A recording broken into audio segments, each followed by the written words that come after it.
Malaki ang pag-ibig sa atin ng Ama.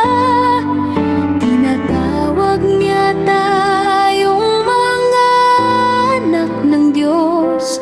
At iyan nga ang totoo.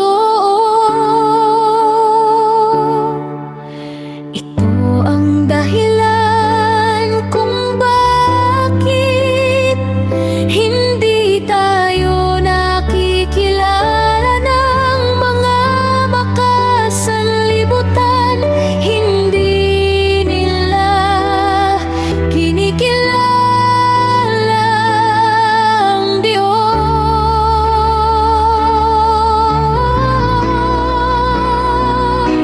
Mga minamahal, anak na tayo ng Diyos ngayon, ngunit hindi pa nahahayag ang magiging kalagayan natin.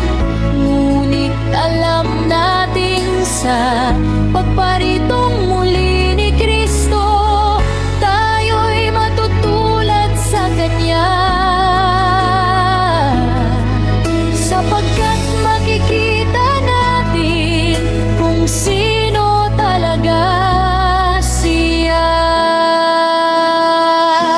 Kaya't ang sino mang may ganitong pag-asa ay nagsisikap na maging malinis ang pamumuhay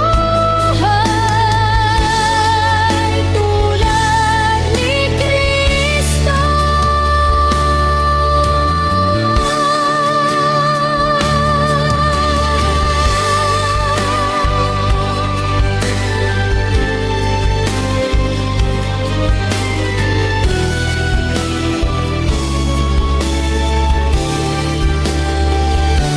Mga minamahal, anak na tayo ng Diyos ngayon, ngunit hindi pa nahayag ang magiging kalagayan natin.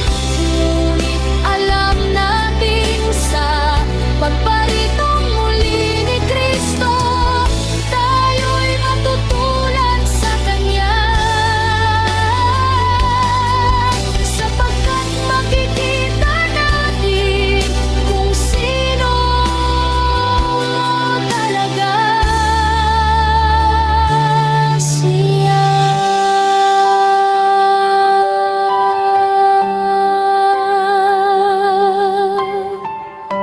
Kaya't ang sino man may ganitong pag-asa ay nagsisikap na maging malinis ang pamumuhay.